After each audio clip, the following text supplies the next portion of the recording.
Hey there, guys. Aaron Anderson here.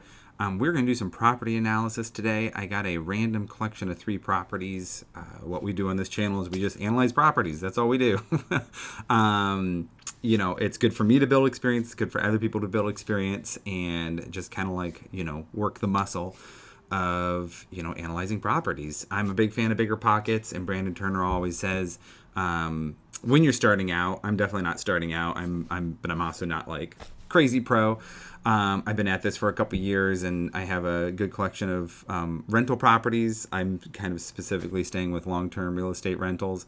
But anyways, Brandon Turner of BiggerPockets always says, when you are starting out, building that muscle of analyzing properties and getting it down to the point where you can do it really, really fast is a huge part of it. And that's what I've kind of spent the last handful of years doing. So now I just kind of do it for fun, but also because it's a muscle. If you don't work out, and you get weaker. That's just like how it works. So anyways, hopefully this is helpful to you guys. I'm just gonna blitz through my 3 examples that I have today.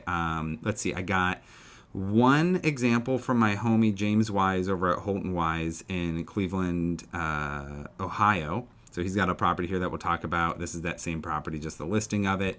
My friends over at Real Pro have a bunch of properties. I haven't done any of the analysis on these. I just grabbed these 3 at random.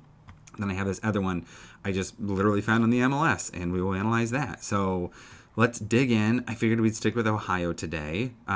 So let's go with James's property first. Usually he's only dealing with deals, so I bet you this one's going to turn out pretty favorably, but let's give it a shot. So I use the BiggerPockets property calculator. I love it. I've used some other property calculators, but I think they've just done such a good job with this one. So first things first, let's go grab the property. Let's pull it in here. It usually always finds the properties. I think only like 2% of the time has it not found a property for me. If it's a property I'm more seriously contemplating or whatever, I'll put in a photo, I'll do all that type of stuff. But right now we're just like literally slapping in the details to see if this works. The number one question I get asked about my BiggerPockets membership is, do you actually pay for a membership? And I think, yes, I absolutely do pay for a membership. And the reason is pretty much just for this calculator. It's got a bunch of really amazing things in here, but throughout the year, I use the calculator enough for me to justify having a membership. So anyways, but I think you get 5 free calculator uses if you aren't signed up, which is great. Use them if you got them. Otherwise, you can sign up. The way this works is you can either just scroll down or you click the next button and it just pulls you down. So purchase price, we're assuming he's got it at 70. Interesting. So when he made this video, it was 80. Sounds like he's done a price drop since to 70. So let's get 70 in there. So that's probably accurate. Did he estimate closing costs? No, he never has that in there. So let's see. Closing costs are usually a couple percent, right? Let's say in this, it's a lower price property, so 3%. Sorry, I'm doing this on my calculator. So that's $2,000. Doing it on the calculator on my phone. Let's do 2,000. That's fine. My only hesitation is sometimes I like to bump up these numbers just to be conservative. That does feel pretty low because we're gonna have to do an inspection and everything. I'm gonna say we aren't rehabbing this property again, just to keep this bloody simple. From just this picture alone, I'm like, yeah, it looks like we're rehabbing that property. He's always got helpful slides. So usually with his videos, I will just kind of scrub through to find these slides, the yellow slides with the data. Sometimes he'll have another one where it breaks down the rehab costs, but no, it doesn't look like it. It's usually like a full screen yellow slide that I'm looking for. He doesn't have it in this one. So I haven't watched the video. I just pop in here and I'm just pulling this information. So we're doing this flyby style. Just from the video clips, it looks like this sucker needs work. Oh, nice water tank. Very well lived in. I bet you, just literally scrubbing this and looking at these pictures, I bet you'll probably put in at least $5,000 just to get this, because I'm seeing this stuff on the wall. Probably $5,000 just to maybe get it up and running. I'm just spitballing here. But for the sake of simplicity, let's not put in any rehab costs. Let's keep it nice and simple. Loan, I'm going to assume we have two choices. We can assume we're probably going to get like a 20% DSCR loan, which uses the revenue to, cover the revenue of the property to justify the loan, or I can do a more standard investment property loan, 25%. I think I'm just going to go with that because it's such a darn cheap property. The difference is $3,000. With investment loans, we're mid 2023 right now, so this number is always going to change depending on when you watch this video. But today, investment loan, I'm going to say you got decent credit, but still they're pretty up there at this moment. I will say 1 point in here. Interest rate, yeah, and I'm just going to assume everything is 30-year amortized. Okay, rent. So here's the million-dollar question. Okay, so first of all, it gives me some projected rents for this property. I'd say it's always kind of around the ballpark, but I never trust this. I just never trust this. Not because I don't trust BiggerPockets and the data that they're pulling. I just want to have multiple things telling me. So if they say 1,000, I will take that as a data point. He had some estimates. So what do we got here? So 1175. Okay, because that's the other thing that this does. This doesn't do well for multi-unit. What it's usually doing is it'll look at everything as a single-family home, 3-bed, 2-bath. So it's looking at it as a single-family home, 3-bed, 2-bath. I don't think it's probably wrong. As a single-family home, 3-bed, 2-bath, I bet you that rents for $1,000 a month. But it's not a single-family home. It's a duplex. Okay, so here's what he's saying. So we got current rent, market rent. So I'll run the scenarios both. I'll run it. I'm going to run it right now as 1175. I'm also going to go over to Rentometer, my favorite. Second most asked question I get is, do you actually pay for Rentometer? And I'm like, yes, I do.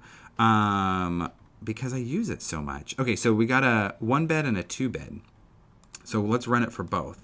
So let's run it 1-bed. Let's see what it gives us.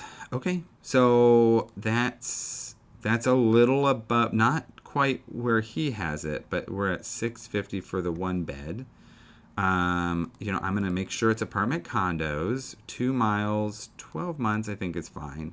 What I'll do is I'll sometimes jump in here, if it depends the seriousness that I'm going at this property. Right now, I'm just doing a flyby, so I'll just look at it. I just want to see if there's any crazy outliers that I need to not consider, but no, this is all pretty much in striking range. Again, if this is a property I'm deeply considering, I'll jump in Street View and make sure my comps are a lot closer, and I'll be looking at the price that people are getting for properties that look similar to the property that I'm getting. The nice thing about this is it's pulling a really tight grouping. When you start to get more rural areas, it'll pull examples pretty far out, and it's a lot harder to justify.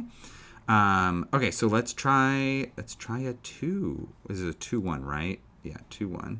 Let's try a 2-1. Okay, so it's got it up to 800. So I'd probably say...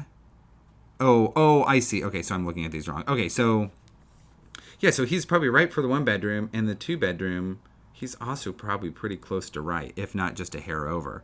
So this property can get up to probably 1,500. But let's run it today in our analysis as the 1175. I agree with that because it's literally what it's making right now. So if we ever have that data point, that's freaking awesome. Income growth, I usually won't bother with that. Property taxes, so does he have it on here? Taxes, 1824. He does a pretty good job with taxes, so I'm going to trust him, but let's just double check it because we are here. Okay, yeah. So for taxes, I'll always go with whoever has the highest number. If this number was higher than he had, I'd use it. But 1825, I'm going to use that. I'd like to be conservative. Oh, yeah. Okay, so this pulled from Zillow. Look at that. Pretty darn close. He's got 1825. I'm going to go higher just because it's better safe than sorry. For smaller things like this, $100 a month is usually what I'd assume. That might be that probably is overestimating. But again, I'd rather stay high. It needs work, so it needs some love. So we're going to put this up. Vacancy, people use between 3 and 5. I like to use a little lower range. CapEx, this also needs help. Now, on a cheaper property like this, sometimes I'll use, so by default, I'm usually using 5 on each of these things, but look, it's only giving me $58 a month because the price point of this property is so flippin' low. So sometimes I'll actually come in and up that just so it's a little bit more reasonable. I don't just get hung up on the percentage and be like, oh, this is the percentage. It always is. I think the higher price, like if I'm using a $750,000 property, 5% is going to be a whopper of that. So I'll probably use 3%. But if I'm using a dirty, cheap property like this, I'm probably going to go up to like 7 or 8%. So it's actually giving me some realistic repair because like there's not much you can do with $58 a month. But anyways, we'll do 5 for each of those. Management fee, I usually stick with 10. You can sometimes find some guys who do 8%. James has a property management company. They do 10%. So there's that. Okay, this data I would normally go do a little bit more research for. Normally there'd be more pictures. I could figure out if there was individual meters or anything like this. I bet you he says it in this video. If I watched it, I bet you it's in there. I'm just scrubbing to look for some pictures of utilities, water heaters. Like sometimes if I see the outside of the building, I can see, oh my gosh, it looks like there's 2 meters. Okay, so that's a start. I bet you I can get them to pay their own electrical. So that's probably going to be 0. My hunch is I got to pay these, but we'll back bill them. So let's leave those at 0. I'm going to draw the assumption I can back bill them. Very rarely do these things have homeowners association. I bet you I'm going to have to cover garbage. Let's just, I don't know, put that in there. Other, this will probably be landscaping or any other stuff. I usually like to put this around 50. Sometimes I'll nudge up from there. So anyways, okay, so there we go. We got our rough numbers in. Let's see what this property looks like. So this has a good cash flow. So here's the thing. Here's the thing about this property. Decent cash flow. I love cash on cash return. I'm usually striving to get at minimum 10%, but I'll buy a hair lower than that if it's a property like this where there's serious upside down the road. 20 grand to go get to $100 a month. I would take that. Usually I like to stay around $200 a door. But so here's the thing about this property. The way to think about the way that we just ran the numbers is this is the way the numbers work. If we buy it, as is, use the current rents and the current interest rates. But now let's start to draw some fun assumptions. So day one, after I probably put another $5,000 into it to get it up to speed and, whatever. But if those tenants are in there, we might not have to get it up to speed. And if they're on like year-long leases or whatever, we'll kind of kick the can down the road a little bit of the rehab that has to be done. But so let's fiddle with the numbers a tad, right? So we can come back. Edit. There we go. Okay, so we're going to edit this. So let's say we do get that rent up. And I'm never going to jump right to what he's got. I'll always edge down a little bit because, he's speculating. Our rentometer numbers came in a hair lower. So I'm just going to give it 1,500. So let's just go 1,500. And let's run the report with those increased rents. What happens? Update analysis. Okay. All of a sudden, this got a lot spicier. All of a sudden. Now, the reason why I think it's so important to run these reports with numbers as they are today and numbers as they are tomorrow, so to speak, but in this case, this is very much not tomorrow. This is probably at least a year away, is you want to look at it from the standpoint of, does it cash flow today? Can it support itself today? Because if you can get into a property that supports itself today, it was at 200, then you can take advantage of, the upsides later. But you don't want to buy something underwater and be like, oh, I'm going to turn it around real quick and I'm going to get there and I'm going to fix it. Everything takes 5 times longer and costs 5 times more than you expect it to. I can guarantee you that. I've been through enough experiences to know personally that's the case. So that's interesting, right? So we can get rents up. So maybe at least a year away, we're looking at that. That's pretty groovy. Another variable that can change. Now, I don't want you to write home about this and be like, or hang your hat on this fact that interest rates are absolutely going to go down, so I can definitely take advantage of this.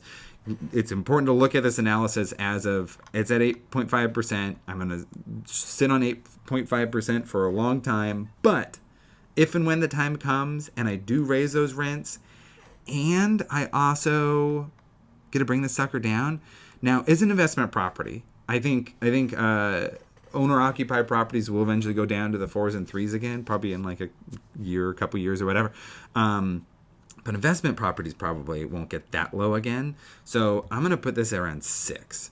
So that's me being a little bit more modest and conservative. But even then, what happens?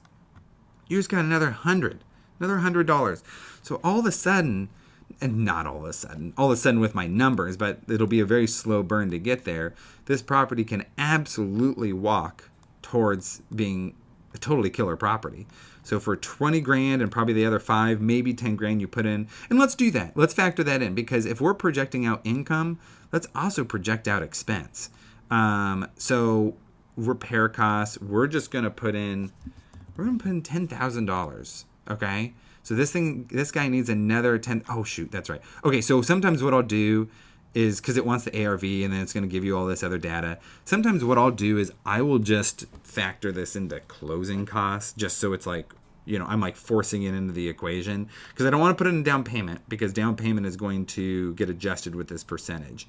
Closing costs is just a hard upfront cost. So if it's 25, so let's say it's 12. Okay, so I'm effectively putting in my extra upfront cost, which we're saying is $10,000 in rehab here, just to make it simple. So stick with me. So what does that do if we have to put in another $10,000? It's obviously not going to adjust our cash flow, because that's cash that's done up front. What's going to adjust is our cash and cash return. So still, if we had to put 10 grand into this, so we got the $20,000 just to lock this sucker up, and another $10,000 to rehab that sucker, we are still at 20% cash and cash return. Now, I mean, that's fantastic. That is fantastic. Yep, rental income. Yeah, all these numbers look good. I mean, if I missed something or got something wrong. Now, guys, keep in mind, this is a flyby. So I talked my way through this. How long have I been doing this? Almost like, I don't know, 8 minutes, 10 minutes or whatever. This is a flyby.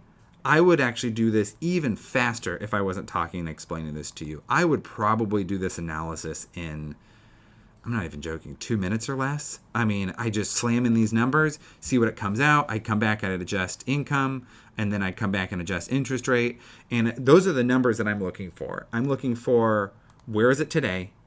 Where could it be in its best day possible? That's lowest interest rates, highest income, all that type of stuff, with the rehab factored in there. And then where can it also be midway of the journey? So let's see, midway of the journey is going to be, we haven't really run that one. So that one would be rents are, let's say midway of the journey, we did get rents up, so I'm just trying to think a year in, right? So we did get rents up, we raised those rents, maybe got new tenants in there. Interest rates are still 8.5. So we're still locked in that interest rate, and we put that 10 grand in. So I'd say that's midway. Can I stomach the midway journey? Now, the midway journey is I put in a lot more, got those rents up. Maybe let's be more conservative with the midway journey. We didn't get rents up yet, but we still have the 8.5% interest rate. And let's just, we've nudged them up a little bit. So we got $1,200. Because we did like $25 a month to each tenant or whatever. So can I stomach this?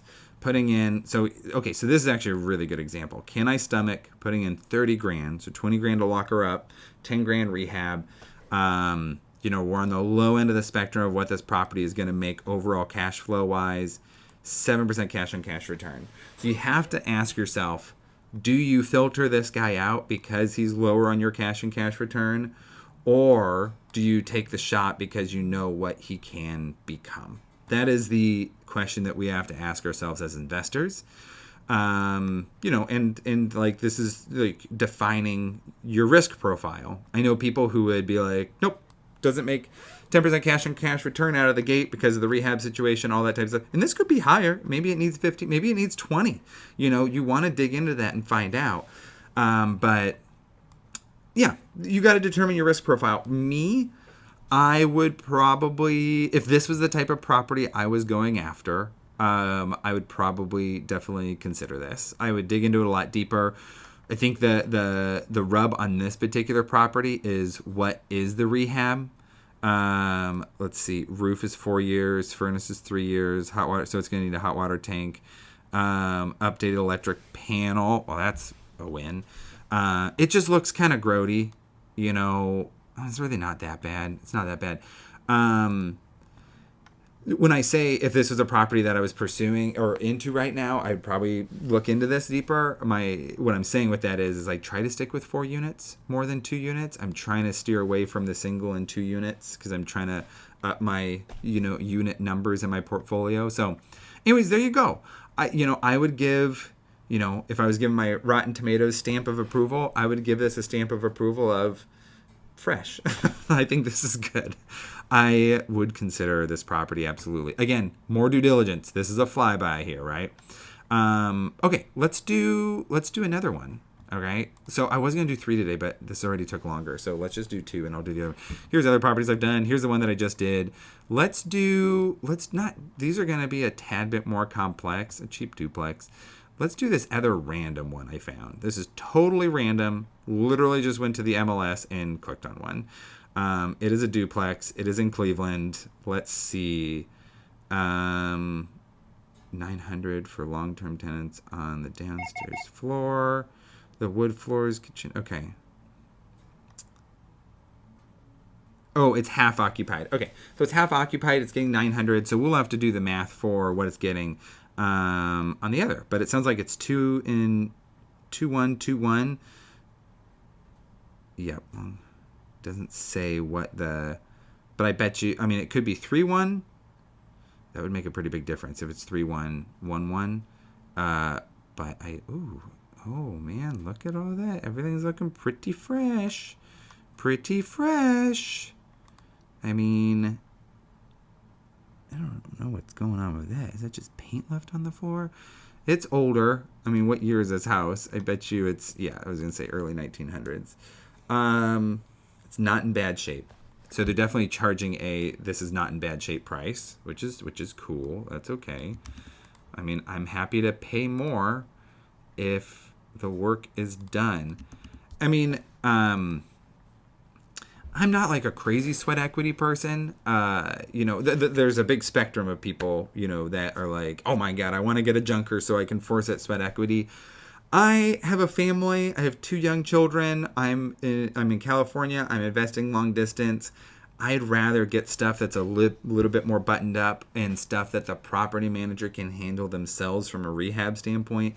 I'm not looking to do gut rehab. So I'm a little bit more conservative, in what I look for. And if something's done up and is in good shape, that's actually attractive to me. Oh, look at that door. It's literally falling off the hinge. That's hilarious. Oh my God, multiple R. What is happening in this kitchen?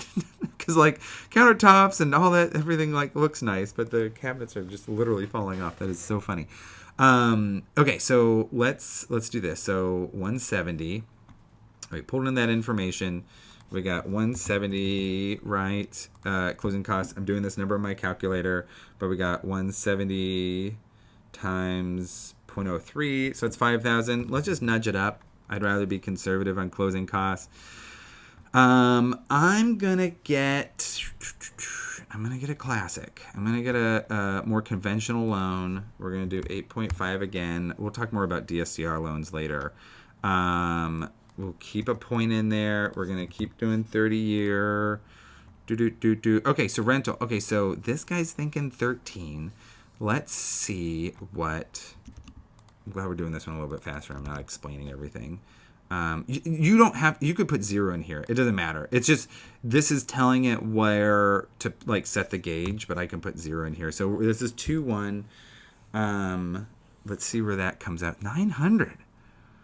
Okay, so this is on the mark. So what they're charging is on the mark. Assuming this is 2 1s on either side. What they're charging. So I'm assuming there's pictures of the vacant unit. That's what I'm assuming. So 2-1, 900. So we got $1,800 a month on this. Again, this is assuming it's a 4-bed, 2-bath, single-family home. So we got 1,800. That is spicy. I like it. Okay, so taxes. We don't have, James Wise in the video over there telling us the data, so we got to roll in this. So 2,100, and this came out perfect, on the nose. Let's roll with it. Insurance, I'll still do that 1,200. I'm gonna stay with the 535. There's an argument. I know some people are probably looking at my 3% there. There's an argument either way for this one. I will say I'm going on the lower end of this range, but you can bump that up if you feel more comfortable. Property management. I did not see anything about 2 water tanks, 2 electrical panels. Oh yeah, of course. And then let's see. Yeah. I mean, it's looking like this is pretty individually metered, and or I can bill most of it back. 2 electrical panels. Look at those beauties. Look at these beauties. Oh. These older houses. Usually not. So I'm going to go 0 across the line for these. When I go 0 across the line for these, and I always feel skeptical. I feel like there's something. So I'm going to up the other, and I'm going to keep this guy up. So let's see how this shapes up. Okay, that doesn't surprise me at all. But, by the way, I like to play a game. Before I press the analyze button, I like to ask myself and you, where do you think this is going to fall? What do you think? Because it's really fun to massage this muscle, as in, what does your spidey senses say? Just based off of what you've learned and other reports that you've run, where do you think this will land? So I should have played that game first. So anyways, we'll play that game next time. So this guy's negator on the cash flow. Doesn't mean it's game over. We can go play with the numbers, but it's a bad start. I won't lie. 50 grand to be making nothing. It's not what we want to be doing. But let's massage the numbers. So I don't think we can massage the rent up. So sometimes the rent is lower, like a property like this that he presented.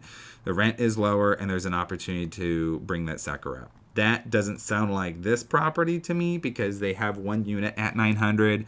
We're probably going to have to fix up that other unit and rent it at 900. So fortunately, that is what it is. So the only numbers we really have, we can relook over these numbers. Oh, did I get these right? Oh, monthly. Okay, so that was annual. Okay. Look over these numbers. Still feel pretty good about those. What else? So interest rate is the only real thing that I can play with in the future. So let's say the numbers do come down to a 6, and we get to a dreamier world, and I weather the storm of this break-even property. And okay, interest rates come down. Still aren't talking business. Now, here's the thing. Again, risk profile, different investors. Some people, if this was in, I don't know this area as well. I know this is in a little bit more decent area. Let's see. I don't want to close out of this because it'll be hard to get back into it. My point is, it's a decent area. It's up and coming. Clark Fulton is really up and coming. Edgewater's a good area. It's as long as, so Cleveland, by the way, just don't go east. You can. I own a property right here. But yeah, don't go east of the 77. There's crazy cheap properties over there, but it's not anything you want. Sitting over here, it's hit and miss, but this is a decent area. But the point that I'm bringing up is sometimes something's in a killer area, and it's like an A property, like an A or a B property, and it's pulling in these numbers, and you might actually be willing to do it because it's just going to be so flippin' stable, and you can just write up the appreciation, and it's a no-fuss property. That isn't this one. This is still in a C area type of stuff. It won't be a no-fuss property. So for a fuss property, I want to get better numbers out of it so I can, have numbers to cover those things that come up and such and so forth. So the other variable we can play with now, so I'm going to go back to keeping the interest rates up because I think it's important to analyze it in the way that you're going to get into the property. I'm going to get into it at an 8.5%. So I don't want to keep running it at the dreamy future price of like 6% if we get those interest rates come down. So now the only other thing we kind of have to work with, the other thing that worries me about this property is I don't have any rehab costs. And with that vacant unit, it's going to need some work, at least 5 to 10 grand probably just to get it up and running for the next tenant. So that should get factored into here. But I won't play with that. Now the number I have to play with is competitive offer type stuff. So lowering the price. So let's say I can get 20 grand off this homie. And there we go. So now we get into the territory of you got to figure out what offer makes it worth it to you. So you've probably heard different podcast episodes of people talk on YouTube and be like, oh, offer what works for you. So now we're in that territory. Now we're in the, okay, I've massaged the numbers. It doesn't work as is. What number? And this is a really good part of the exercise. And I would very much argue, I have friends that, I've done screen records with them or whatever, and they're like, oh, it's 0. Throw in the towel. I'm like, you can totally throw in the towel. But where aggressive investors think is they're like, okay, what number does make this deal work? Because you do not know what position the seller is in. So let's play with that. Now, if I could drop it 20 grand and it worked all of a sudden, we're definitely in shooting range of being, making something work. But because we aren't, and I know that this property has to go down significantly, that's going to be a much harder sell. So in order to get this to a state that I'd be interested in having a conversation about it, we're asking them to take like 60 grand off or whatever. How long has it been on the market? Where's that data again? Oh, there it is. 3 days. Okay. Yeah. These guys are not, it's gotten significant interest. These guys are not in the ballpark to talk about lowering that price. So, yeah. This is one of those ones that, let's say I was super into this property, which I'm not at this point. With the numbers that I'm seeing, I'm not super into this property. I would absolutely pass. Rotten tomato right here. It's not a rotten property. It's just you gotta massage it. So what I would do if this was something I was into is I'd keep an eye on it, see if it stayed on the market. I might even talk to an agent and be like, hey, can you help me keep an eye on this? I'm really interested in this property, but it's got to come down like significantly for me to be talking brass tacks with these guys. Here's an interesting rule of thumb. So just taking a step back now that we have these two properties, this guy is 170 and he makes $1,800. This guy's 60 and he makes $1,500. So all of a sudden, just from the sniff test standpoint and almost the 1% rule, because, okay, so talking 1% rule, 170 and it makes 1,800, he passes the 1% rule, right? The 1% rule for me is a good litmus test of, do I even bother investigating this property, And so, yeah, this is probably one I would have done the 1% on and been like, okay, yeah, let's check it out. I would have run the calculator, but I probably wouldn't spend more time than the 2 minutes I spent running the calculator on this property. Personally, I want to sniff around for properties like this, And this is going to be a little bit more stanky of a property, need a little bit more work, but it's got way more upside, way more potential. So I'd rather take advantage of that. Okay, guys. I'm going to stop this for today. We are June 19th. Got the date right here, 2023. So obviously everything in this video is reflective of that. I'm going to have a link in the description, I think, of this video, but also of the channel. If you got a property that you want me to analyze, just send it to me. I will analyze it. I'm trying to analyze properties daily, so I should be able to do stuff pretty quickly. But yeah, would love to, because otherwise it's just me pulling random properties online and hopefully it's helpful to people, but I'd love to use some real world examples of properties that people are really actually going to move on. I do not get commission from BiggerPockets. I don't get commission from Rentometer. Really wish I did. But absolutely use these tools. They're totally freaking awesome. They've done such a good job. They spent a lot of time developing them. Yeah, so there you go. Here is, I'll go do some properties from Real Pro in another video, because these multifamilies can be a lot of fun to get into. Like, 30 unit. I'm already drooling on this one. 1 million purchase price. Yeah. So anyways, but we aren't up there yet. But they are fun to run these numbers on. There are more variables to them, but Yeah, that's fine. So we'll do that another time. So, all right. Thanks, you guys. Like, subscribe. You know the drill on YouTube. I really appreciate you guys watching, and catch you later.